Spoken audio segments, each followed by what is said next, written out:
When I woke up this morning, I just did what I do every other day. Made some breakfast, hopped on my computer and started making a new song. I was pretty happy with how it was turning out, but I soon realised that the only thing that was missing was some juicy vocals. So I did what every other producer does and jump on Splice. It didn't take me long to realise that every other producer is probably using the exact same vocal. I didn't want to change the sample because I really liked how the lyrics worked with my song, so I couldn't turn them into vocal chops or completely destroy them. So instead, I decided to embark on a journey where I could keep the vocals sounding nice, but change them enough so people couldn't recognise them. Fast forward 2 hours and this is what I came up with.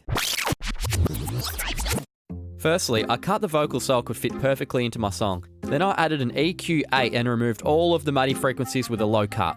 Now typically vocals sit more mono in the song, but I wanted to experiment by making them feel a bit wider. So I added Ableton's filter delay and turned off the filters. Then I changed the left and right ears from sync to time, and then changed the delay times from 1 millisecond on the left to 10 milliseconds on the right. Then I got my fourth favourite plugin, Little Alterboy, and started my transition from woman to man using the formant control. It didn't take much to destroy the vocal here, so smaller movements are better to find that sweet spot. I was happy with how it was sounding, but it still didn't sound juicy enough for me, and I really wanted to beef it up, so I decided to use IZotope's Vocal Doubler to add some beef. I honestly have no idea how to really use this plugin, so I just turned dials until things started to sound good. Now to make sure the previous effects didn't add any unwanted frequencies, I added another EQ8 and rolled off the low end, making sure not to cut too far into the vocal.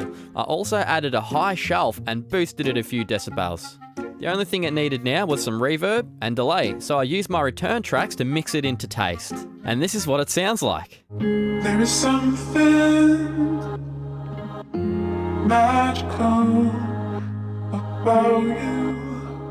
It was at this moment I realised that everyone who watches this video probably won't have the same plugins that I do, and if I wanted to keep their attention, I would need to use free plugins and stock Ableton effects. The process was pretty much the same, but the secret trick here was to pitch the vocal down 3 or 4 semitones, and then change the formant type to Complex Pro and lower the formant control a little. Then, reconsolidate the vocal and re-pitch it back up 4 semitones, change the formant type back to Complex Pro, and then find the G spot again with the formant control. Magical. I then processed it exactly the same as before, using a filter delay, the vocal doubler, EQ, reverb, and delay.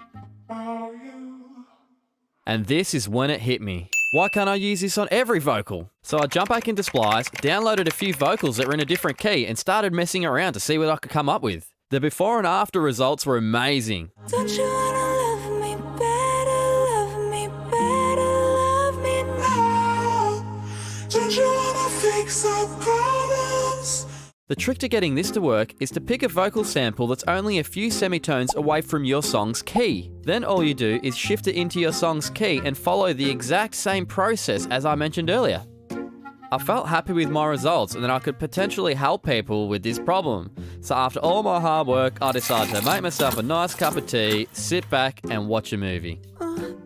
Thanks for watching. If you enjoyed this video, consider subscribing. If you have a question, leave it in the comments below. Or if you want a whole bunch of free stuff, you can visit my website at offthebeat.com.